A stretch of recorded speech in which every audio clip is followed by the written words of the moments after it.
Good afternoon and welcome everyone. I'm Bill Hite, CEO of KnowledgeWorks, and thank you for joining From Theory to Practice, Cross-State Themes and Student-Centered Systems Change. And during this webinar, we hope to delve into the latest findings from our comprehensive research on personalized competency-based learning that has been implemented across 4 states. And this is featuring insights from over 100 different data sources, including observational, documentation, outcome analysis, and quantitative survey data. And so we're thrilled to welcome a dynamic audience of educators, administrators, policymakers, and others who are committed to transforming learning in meaningful ways. Today, we're excited to explore with you our latest research on personalized and competency-based learning implementation, drawing on data and analysis conducted by our tremendous research partners across 4 different states. I'd like to begin by extending my gratitude for the wonderful research partners that have been on this journey with us. And my deepest thanks to our esteemed panelists who you will meet shortly for generously sharing their time, expertise, and personal experiences with us today.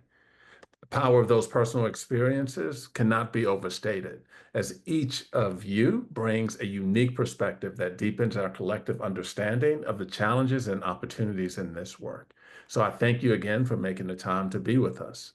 I'd also like to give a special acknowledgement and extend a warm welcome to our Lead for Learner Steering Committee members who are tuning in together today from Westminster, Colorado. These leaders are working to grow the impact of our national network by identifying priorities and co-designing solutions to support those of you at the forefront of this transformational work. I invite everyone to check out the Lead for Learners National Network and consider joining the online community or participating in an upcoming meetup.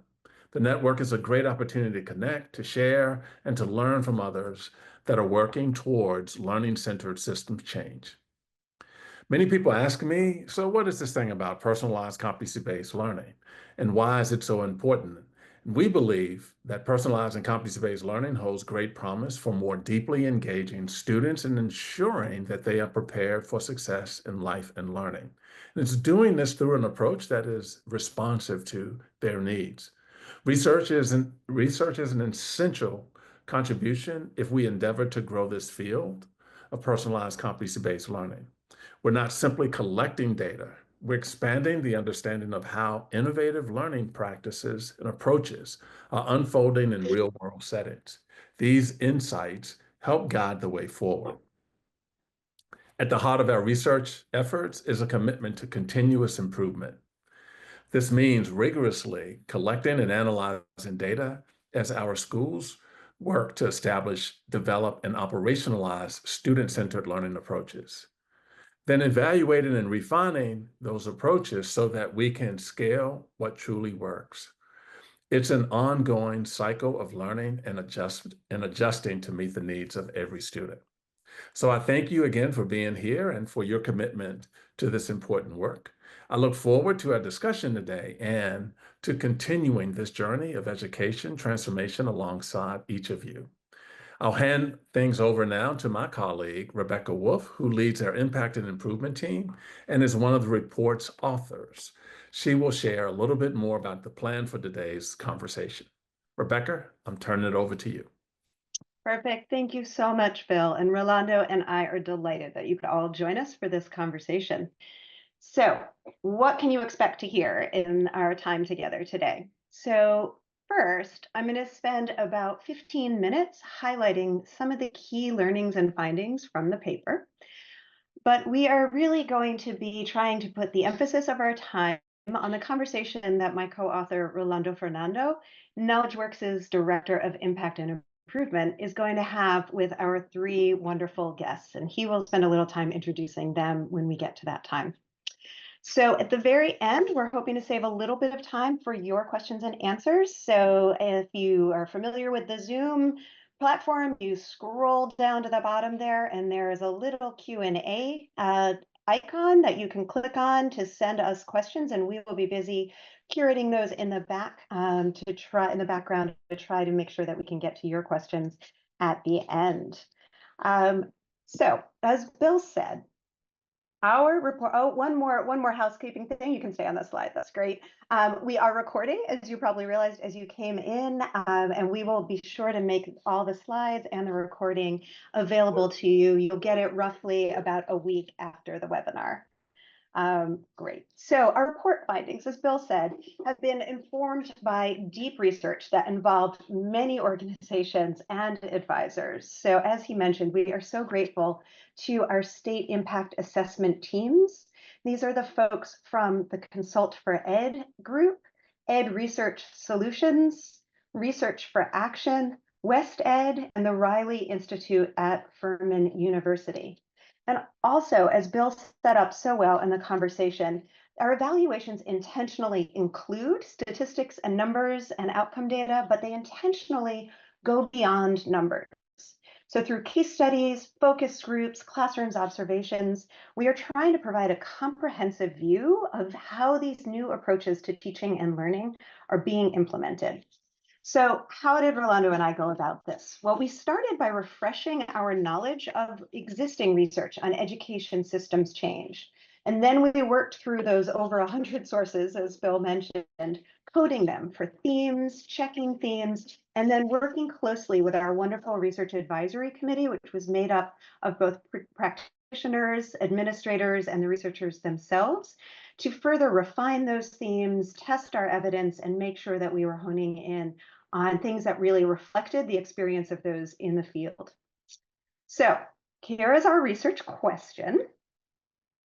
And I should say that we are referring throughout this conversation to large-scale change. So let me just quickly define, how do we think about large-scale change? Because in the paper, we really looked at it in terms of both breadth and depth. So yes, we are very interested in large-scale change that impacts a large number of students and educators. That's breadth. But we are also looking for depth, which in this case is a real commitment to changing structural and cultural norms of entrenched traditional systems. And we are looking for those changes across districts, cohorts of districts, and even at the state level. So when we are conducting research in general, but particularly with large-scale change, researchers are essentially trying to answer four basic questions. One is, well, what happened? Two is, well, how did it happen? Three is, can it happen elsewhere? And four is, well, what happened as a result of what happened? This report, and as you see in the research question, is primarily in the space of those first two questions, or what we call exploratory research. So we are careful throughout to frame our findings as emergent. We do not consider causal findings, but observational, meaning we can say a lot at this point about what transformation has looked in the past in these places that have tried it.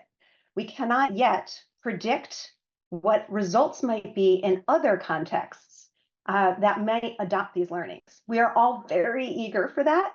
And some of our research partners, in fact, are beginning to release early data that speaks to that. And it's something that we are very committed to continuing to do at KnowledgeWorks over the coming years. But this report is not there yet. So with that preamble, I'm going to talk a little bit about what we are learning and then follow with a little sprinkling of findings. So we have found that large-scale implementation can be grouped into 5 big themes. So our guests are going to give more life and color to these. I'm not going to go deep in detail with them. What I'm going to do is focus on some of the interesting themes and things, hard to say, the things that we are seeing across these themes.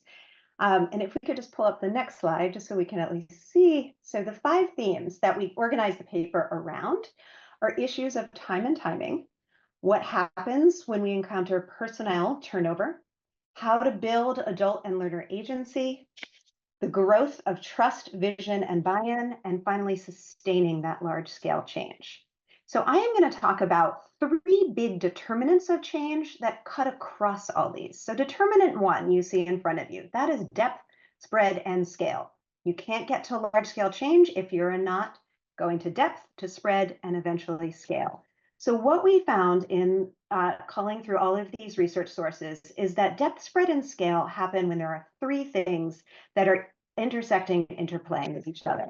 The first is district alignment. So this can look like clear communication. This can look like coherent initiatives.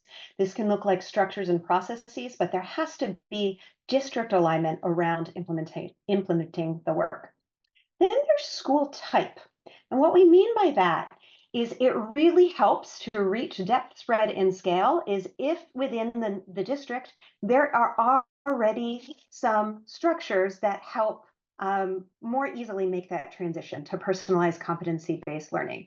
Could be a school of innovation, could be a career and tech ed pathway school, could be Montessori, could be standards-based grading. Doesn't necessarily matter what it is as much as you get to implementation and spread and scale depth faster and more effective if there are already schools in place. And the third piece is implementation fidelity. We are super careful in our work not to talk about fidelity to a model because the whole ethos of personalized learning is that you are personalizing to the context you are in. But there does need to be fidelity to something. In the case of the districts we were looking at, this was to the 12 district conditions that KnowledgeWorks identified several years ago and has built our supports and expertise and TA around. Or it could be fidelity to staging. If you have got a plan for how you're going to build from depth to spread to scale, that works too. But some kind of fidelity needs to be in place. Okay, determinant 2. So you've started reaching some kind of spread and scale. How do you maintain the momentum? There is no doubt in probably any of our minds who have tried large scale change that this takes time, this takes years, and even in our smallest, most nimble places, it's a minimum of 2 years before you start seeing conditions and things changing. So how do you maintain momentum? Well, it's several things that build upon each other. The first is starting with a vision, and this is often a portrait of a graduate. Then there is connection to what we've called a trust cascade. You are not going to get anywhere if there is not trust across the leadership level because that leadership needs to then be able to extend trust to school leaders, to coaches, to those leaders then need to expand that trust to their students and their teachers and their community. Next is a common language, and this is often coming from the vision, and this is often part of how you build that trust, but having consistency around how you talk about the change is really important to maintaining that momentum. Next is champions throughout. This work absolutely cannot rest on one or two really powerful voices because inevitably those people will retire, they will leave the district, they will be appointed to a different position. So champions throughout all levels of the system are critical to keep that maintaining that momentum. And the last piece is consistent communication. This is the idea that you can never communicate too much about the work underway because something is always changing in a school, in a district.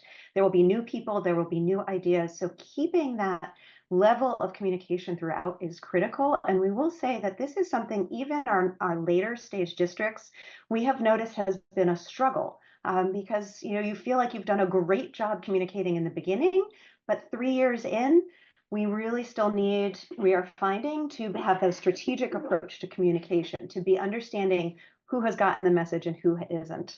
That third determinant, so you've reached some level of scale, you are maintaining your momentum. How do you sustain where you get to? Well, we saw that this was really an interplay of 3 things: structural support, resources, and staging.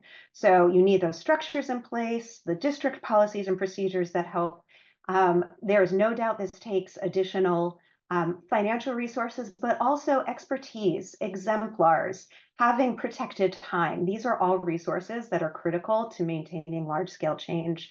And then lastly, you saw staging in terms of both getting to scale, but it's also a matter of sustaining that scale. Is thinking about starting small was something we heard over and over. Although it's large-scale change, starting small, whether it's with those champions and bright spots, how you intentionally hand off the work, whether you're going from elementary to middle or high, whether you're starting in a math department, knowing that you're both going to start small and then have that plan is critical.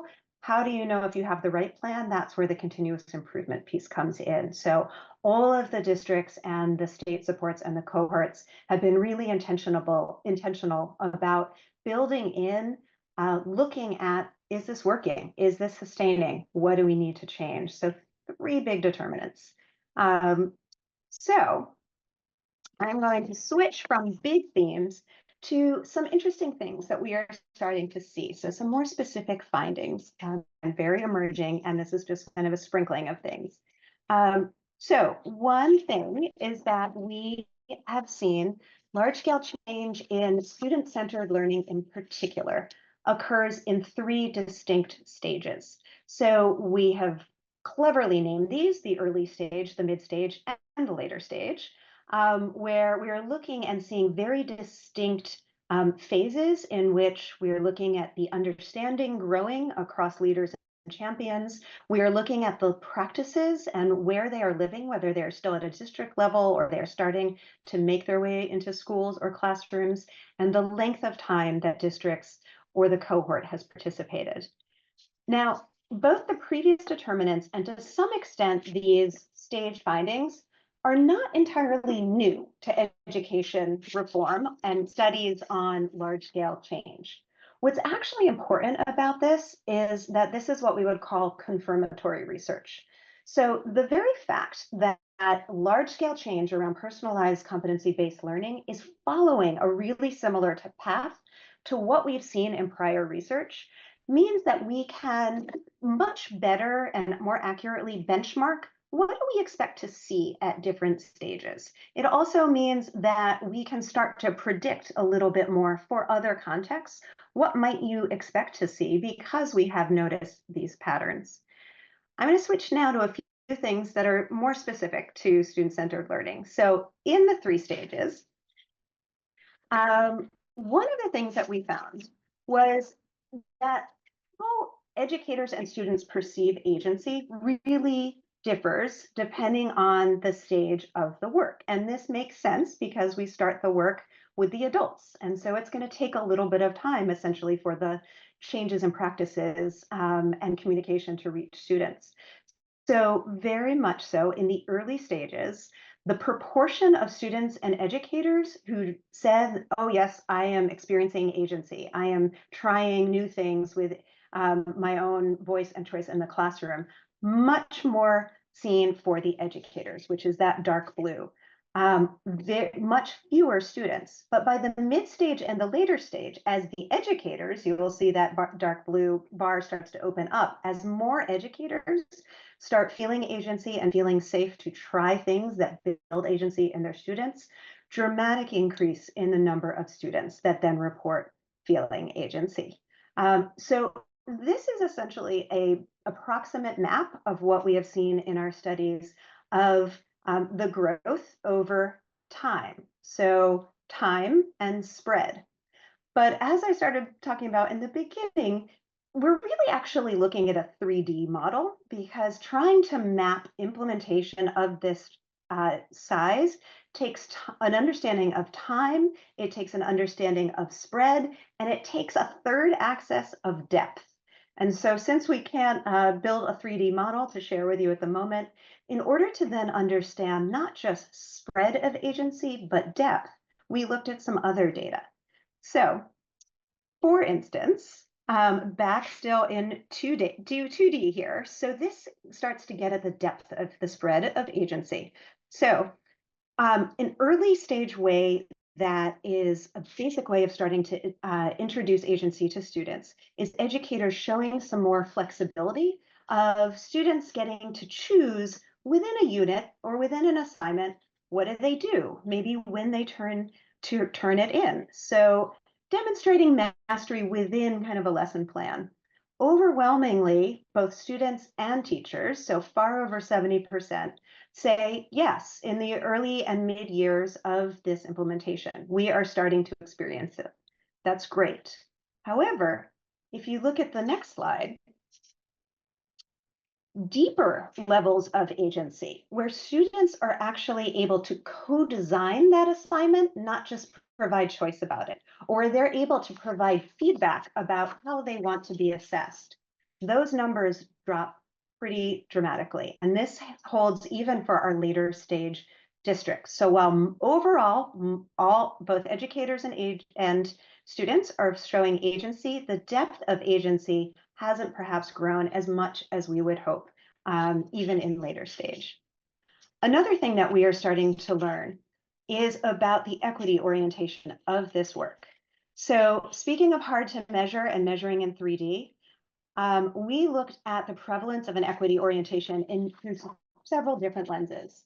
So first, the work that we were looking at occurred during a time of a fairly unprecedented backlash against equity agendas in many of these states, including legislation, including regulatory that really limited the ways educators could talk about equity and in particular race. So this really had a strong impact on whether or not the work had an equity orientation.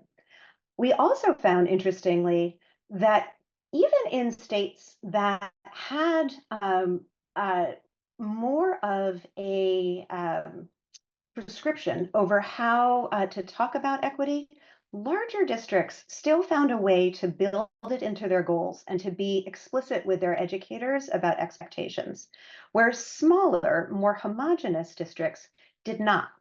And that actually held for homogeneous districts, even when the demographics for that were more marginalized students. And last, we could go back, we're not quite there yet.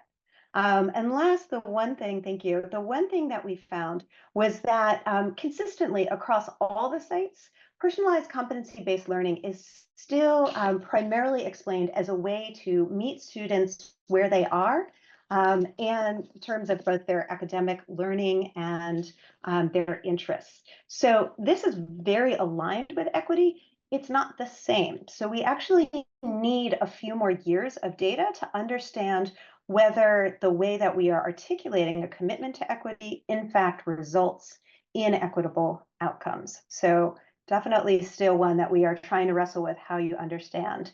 And if we could actually just skip through that next slide, because I want to get to one last point before turning it to Rolando. So I want to end on what's a start of some good news. So you may recall I talked about the 3 determinants of large-scale transformation, and that almost all 3, spread and scale, momentum, and sustainability, rest on some articulation of both a vision and that vision has at its core the establishment of student agency and engagement. And that is something that we are seeing at high levels of spread across all of our partner districts. And agency and engagement are key levers to learning. And one of the ways that is hypothesized that agency and engagement gets to learning is through attendance. If students aren't there, they're not learning. And we know that attendance is of high interest to our country right now. So in the report, we were able to, and across the different sources of evaluation, we were able to document that not only is there growth of agency and engagement, but that we are starting to see some statistically significant differences in attendance levels for all 4 of our North Dakota partners and for our deep dive South Carolina district.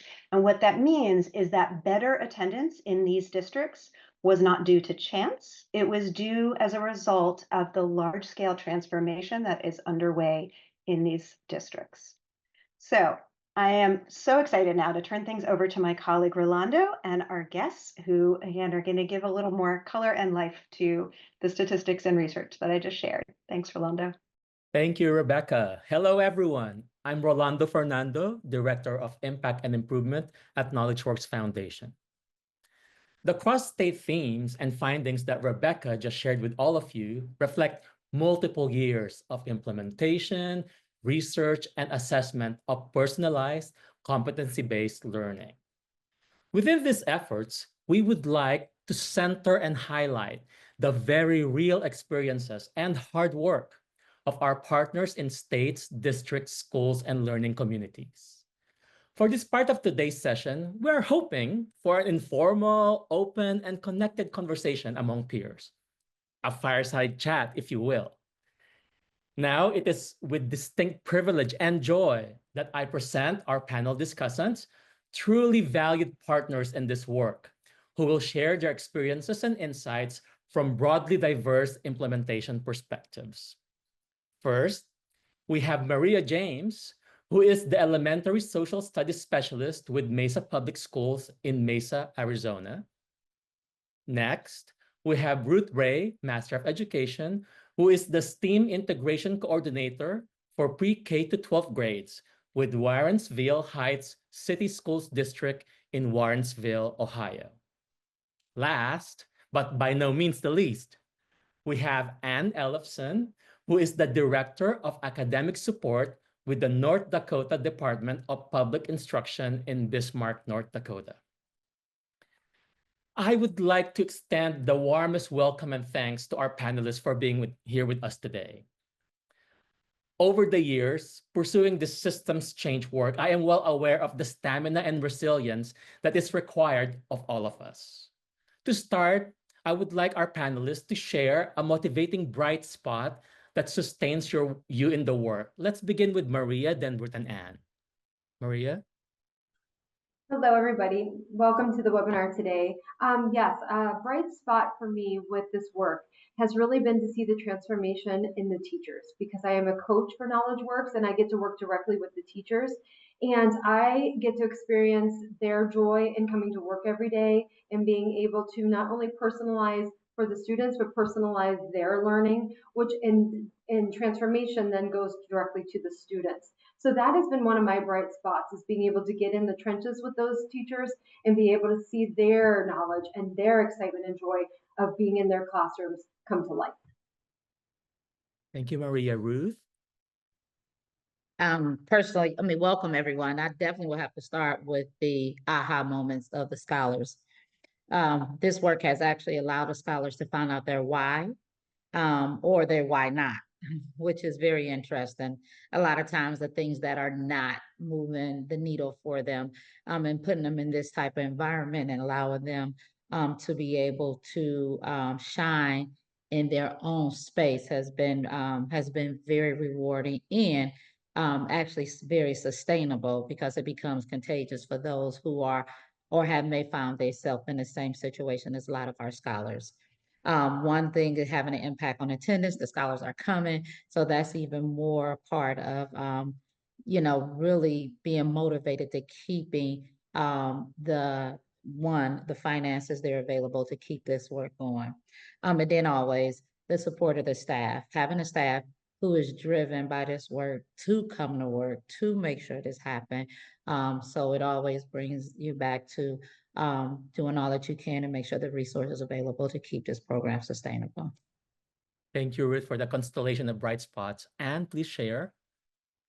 Yes, Ruth, at first I want to say that I love how you're calling your learners the scholars. Like, that just really warmed my heart. But hello, everyone. Welcome. Ann Ellefson with the North Dakota Department of Public Instruction. And for those of you who have visited North Dakota, you know that we're like a big city with a really long main street that stretches about 500 miles from one side of the state to the other. One of the brightest spots that I have to say we are celebrating are other districts that are leaning in. I think with our districts that have pursued personalized learning and found a relevant space, they're seeing their learners engage in different ways, their educators engage and be retained in their school and in their district.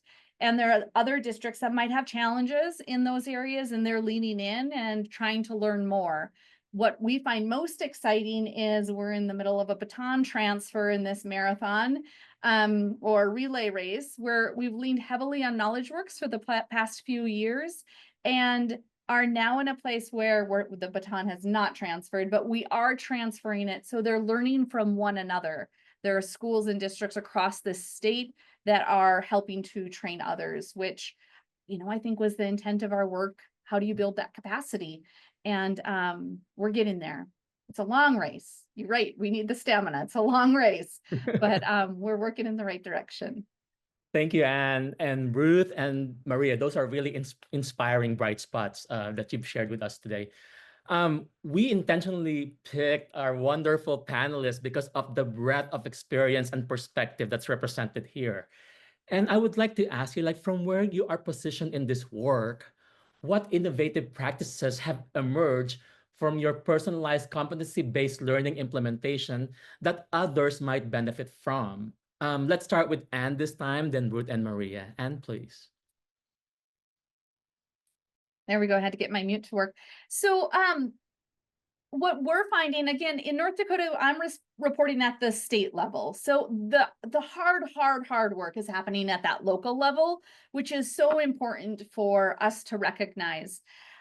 Some pieces that we have found that I think other schools, districts across the state or other state agencies that might be trying to figure out how they can support their districts, you really have to have that place of relevance. So it needs to land within a school or a district. And in the report, there was talk about if a school, or even what Rebecca had said earlier, that school type, if a school is pursuing standards-based grading, that can be a nice on-ramp for them to have the conversation on personalized learning, deepen their understanding of that current practice of standards-based learning, and then begin to personalize. What we found is when a school doesn't understand that, or they don't have a clear why, it takes quite a bit of time and quite a bit of, in the early phase, they last longer in that early phase. When there's something that resonates, whether it be, like I said, standards-based grading, or if we look at community-based service projects and practices, those pieces, those real life opportunities are something where the personalized learning structure is able to be implemented, that learning can go deeper and faster for schools and districts. So, Rolando, I hope that answered some of the questions that you posed. Thank you so much, Anne. Ruth, please share with us. Well, I'm definitely going to start with at the level of my engagement. Maria definitely has the trenches level. I love that she's working directly with the teachers, and at the state level, you know, getting those numbers. But to be in a peculiar situation as I am, I'm at the district level and at a small district also, which gives us opportunity to kind of like really dive into, I have to say, the why and a lot of our approaches were from the non-academic components. It was around attendance. It was around, you know, just scholars trying to figure out where they fit in. And one of the things that our superintendent charged us with about 4 years ago was that engagement into the middle of the sandwich. Our high scholars come to school, our lower scholars, we have everything in place. How do we address our sandwich? I mean, our middle of our sandwich. And that was our scholars right there in the middle and having them engaged. Once we begin to think about and talk about how do we get all of our scholars engaged at some way and the why they are not engaged, it brought us to those non-academic components.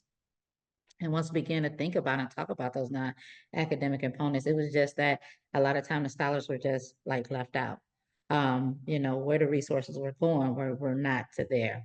So within accent about this, those are the areas, the attendance, behavior components, and not so much behavior components, it was really those out of school influences that we really honed in also to really bring the scholars into a space. And when I say a safe space, not that they're endangered or someone's chasing them. I'm just talking about a space of a trusting space where they're able to learn. Now we got them in that space where they are being identified, they are being talked to. Now they can really begin to hone in on their talents and learn how they learn best.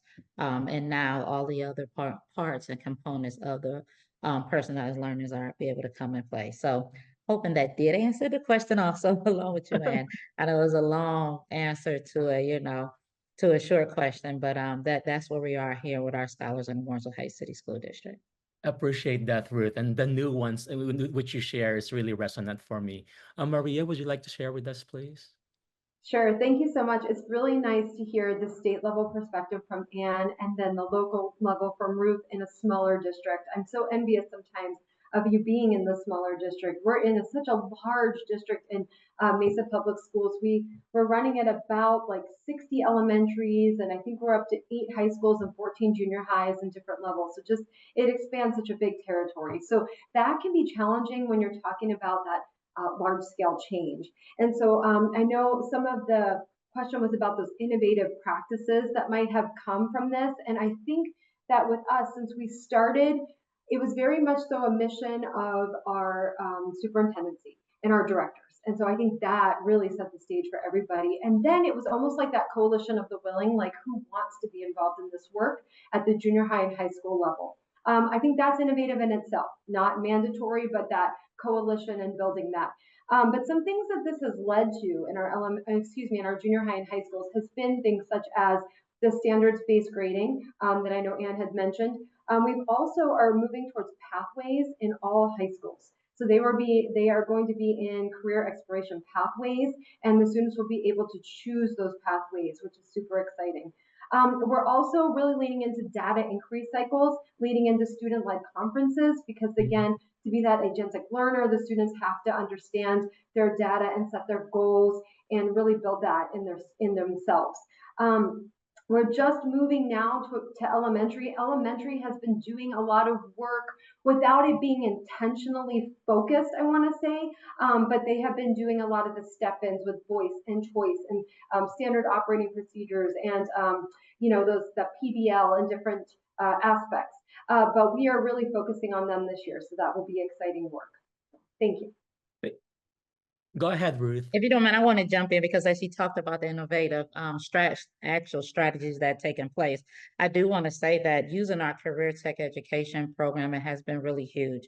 Having our scholars to identify programmers to build on their skills, actually within our personalized learning space, the uniqueness of it is that we have a teacher who is a special education teacher along with a paraprofessional who runs this space to really help those scholars begin to dig in. So using a credit check system was really important to help the scholars to really begin to identify how they are and how they will learn, where they're at, what credits they're getting, whether they're relevant to the way to their goals.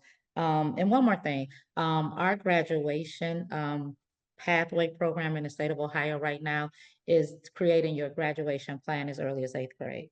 So that fit right into this program and like how at that transitional stages, how do we get our scholars to best, how do we get them to best to get over the finish line in this personalized way? So the graduation checks. Thanks, Maria, for that. I was like, we do all those things. I appreciate it. Thank you, Ruth. Thank you, Maria. I mean, it really brought to life some of the hard work that's happening down in the trenches. And, I'd like to just really thank you for the remarkable and viable practices that we are hoping that most of us will reflect upon and intentionally consider.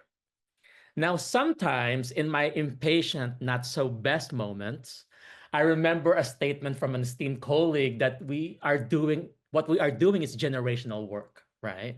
Given this long-ranging outlook, what specific steps are you taking or are planning to take to ensure the long-term sustainability of personalized competency-based learning in your district or state? Let's start with Maria this time. Okay, thank you. So I think there's a lot of things that happen with that. And I think first for the long-term goal to be successful is that districts need to establish that portrait of a graduate. I think that is necessary for this work to occur. Beyond that, I think that because we know, especially from the report, that the transition in and out with leadership can be effective of this work, it needs to be something that is a mission of the district itself, not from a particular person or particular school, but from the overall district. And knowing that work is part of our mission and our vision.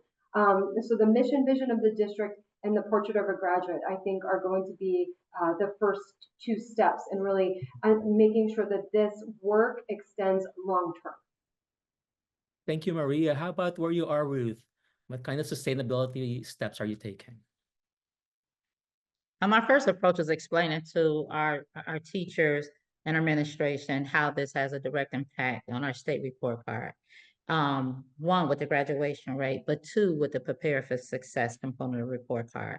So being able to start there, helping everyone understand that it's not just another thing that we are doing, it's really something that's having a direct impact on the data that is driving our district to success. So we have a component called the Prepare for Success component. And now I think it's college and career readiness with military something, something, something.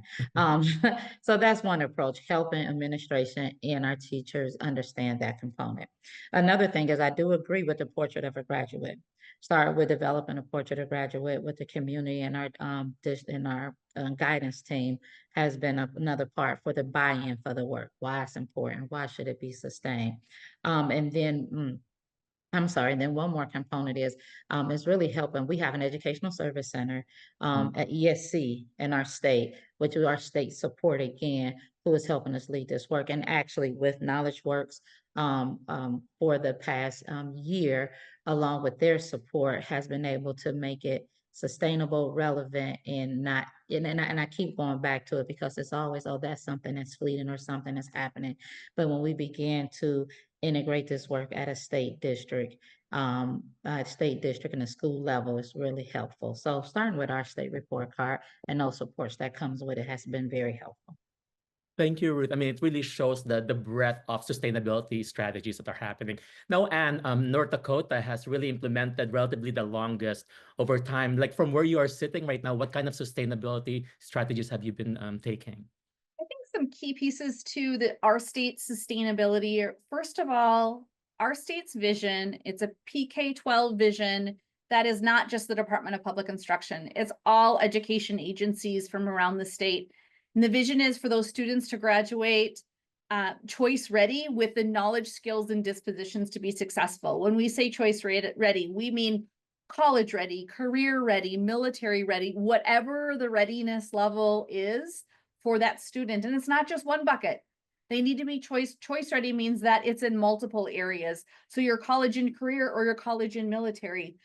So that by having that as our mission, our schools are behaving differently, which helps with personalized competency-based learning, because in order to individualize and support students in ways that help them pursue their interests, we need to know what students' needs are. We need to be able to help them meet those needs, demonstrate those skills. And even when I talked about standards-based grading, like it's really about learning. It's about how are they learning in ways that they can demonstrate that they're choice ready. So that is definitely the North Star for our state that helps even other schools and districts that are trying to wrestle with the concept of competency-based education. How might it fit within their schools and districts? Some of our long-term sustainability plans, as I described, we're in that baton handoff. So we believe that we have some expertise that we're growing within our state. We're going to cultivate that. We're going to continue to lift up those bright spots. We're also recognizing that we don't know enough. I feel in education, we never know enough. We never have all the answers. So we do lean on other partners to come in and support our learning throughout the state to complement what the state is moving forward with and how we're growing. We've transitioned from a direct contract where we've had direct services from KnowledgeWorks, for instance, to a network that is primarily supported by North Dakota educators. And so our North Dakota Network for Personalized Learning offers a variety of learning opportunities grown from North Dakota educators, built around the framework of personalized learning in North Dakota. We really believe that personalized learning can be a vehicle towards choice readiness. And when the personalized learning is a vehicle, it doesn't make it another thing. It's the method, it's the way that the choice readiness would be answered. I do want to address, if it's okay, David's question. David had asked, and when we call it personalized learning in North Dakota, and you're right, for a while people were defining it for us. Oh, they're just doing one-on-one devices. Oh, it's just a tech app. It's critical for a state or any infrastructure to try to control that narrative. We had to dispel, when we mean personalized learning, it's more than one-on-one devices. If that were the case, everybody in North Dakota is doing personalized learning, which is not accurate. When we talk about personalized learning, we are talking about personalized competency-based education. What does that mean?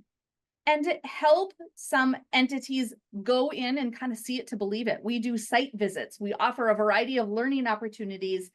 And excitingly as well, we've had higher education partners that have participated in learning opportunities that have showcased higher education classrooms to K-12 and vice versa. So it's important that when you have this work and your messaging has to be a part of that sustainability model. And as I said earlier, you can't stop talking about it because just as soon as you stop talking about it, there's someone with a fresh lens who doesn't know what you're talking about. So it has to be the main thing, and we have to continue messaging and pushing that forward. So a lot of moving parts for sustainability, but I think we're in a healthier place than we were 7 years ago when we started a lot of this work. Okay, thank you, Anne and Maria and Ruth. Truly helpful builds, inspiring, because it's a marathon run, right? We have to be resilient and steadfast. I truly appreciate the perspectives and insights that you all have shared with us today. On behalf of Rebecca, Bill, and the rest of the KnowledgeWorks team, thank you so much. And now let me hand the floor over to my colleague Kate and Rebecca for some Q&A with our webinar participants. Thank you so much. And thank you, Rolando. And I will say, guess you are not off the hook yet, because most of the questions, not surprisingly, are for you three. And I wanted to actually pick up, Anne, on what you were just responding to. So David put in a question about how technology becomes synonymous with competency-based ed, and you did a great job of explaining the messaging piece. I want to flip it slightly and also ask, I mean, we have talked about this is big, complex, multi-year work. Are there places where technology has been helpful as you've tried to personalize and you've tried to spread competency-based ed and you've tried to do this kind of work at scale? So we know technology is not the thing. Have there been places where technology has helped you get to the thing? I'll speak from the state lens. I agree, technology is not the thing. However, without it, it would make it really complicated. And I think our teacher burnout and even leader burnout would be a lot higher. Technology can be used for good in many ways in education. And we see further progress made when the right tools are in the right place. Tools can be, again, many of our districts are one-on-one, and they might have tools and they're not necessarily being used in the right place, or it's not the tool to move their personalized learning work forward. So having those right tools to help your staff are critical. But I would lean on Ruth at the district level and Maria at that local level on what the world would look like if they didn't have tech to help them. I would definitely say that technology is, brings it to the diversity of what we're trying to do. How do you personalize anything without having diverse modalities? And that technology truly does play a part in it. Everything is always some of the sum. So it definitely, if in this day and age where we're at with the scholars that we have, how we're trying to reach them, technology plays a grand role in their day-to-day lives. And if we do not address the fact that it's not everything that we do, but it is important that they do learn this skill and how to use it for the greater good for themselves. So I think that we do use it. It's not everything. Our scholars use technology for some of their classes, but they also create a portfolio to document their learning in. So just as I say, the different modalities are where it's at, but technology does have its place in the space for the success of this strategy, of this movement. I totally agree with what they both said, especially to piggyback off of what Ruth was just speaking of about that using that technology in order to meet the students' goals and in order to further their progress. I think what we moved away from is the thought that if I put a student on a device and the computer is leading the student through a module or is adaptive technology, that's personalization. And we early on visited classrooms where they said, look at all this personalization happening, and everyone had headphones on, it was on their computer. And we knew right away that didn't look or feel right. So just moving away from that thought into using it as the appropriate tool to advance and progress them to their success. That's fantastic. Thank you all. So there were two questions kind of getting at sort of a similar struggle, which is that idea of mindset shift. So we do talk about it a little bit in the paper. Not a little bit, it's not insignificant. And we were looking at it primarily from the aspects of the kind of communication it's taking, the kinds of vision. Would love to hear from you three. Maybe you have a story of a moment when somebody, you sort of had that click and you saw somebody got it. Because obviously, or maybe it was yourself. I was about to say, it seems like obviously, you three came to it, ready to go. Maybe not. So could you share, what was that like and what was effective in kind of making that mindset shift for somebody that you were working with? I want to speak to our teacher who's leading the work in this. She took on this task just as, just as a passion to help scholars really have an opportunity to be successful.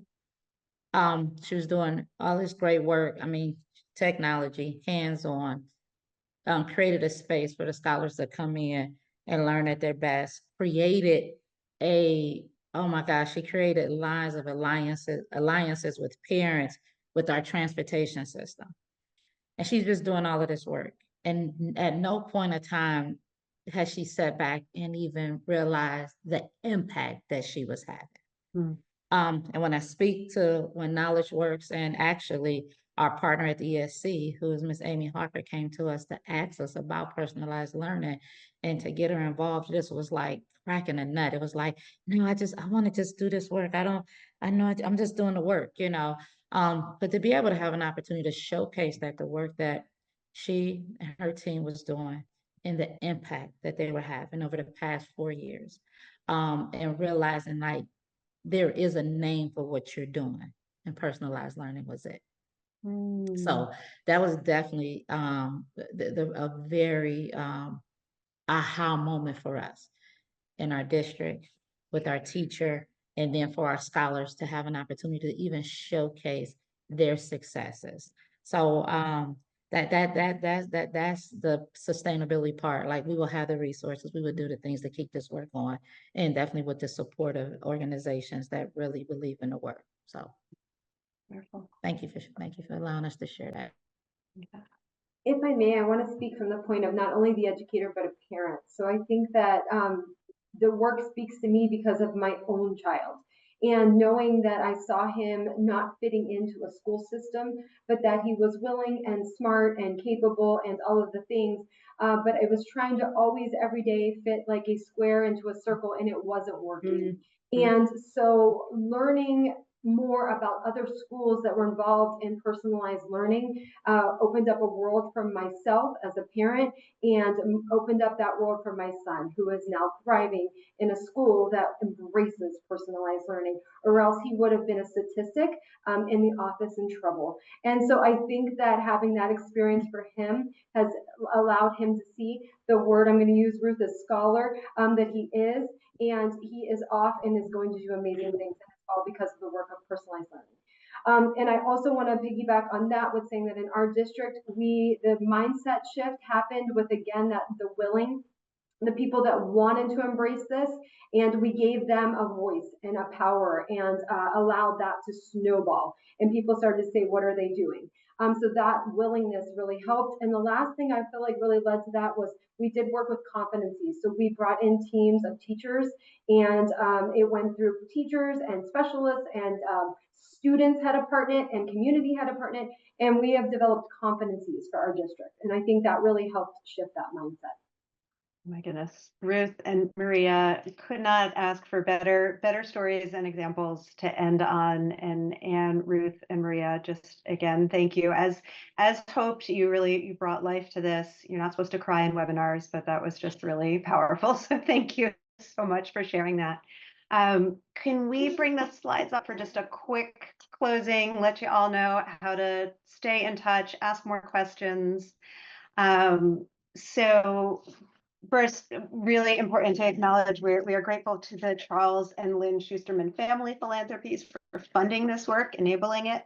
KnowledgeWorks maintains an ongoing database of research that helps support the building of personalized competency-based learning. We curate it from across the field. It's not just KnowledgeWorks's efforts. It's got a great search engine. Use it for your own presentations, your own case making. And we really do hope that you will keep in touch. Lots more questions. We are all learners here. We are all trying to absorb across this field so that we can keep building for large scale implementation and successful implementation of this work. So please snap those QR codes, stay in touch. You can sign up for our newsletter if you're not already there. And we just want to end by saying that together we really do believe that we can ensure every student is seen, exercises voice and choice, and is supported to succeed. So thank you, audience. Thank you, panelists. Thank you, Bill. And we hope you have a great rest of your day.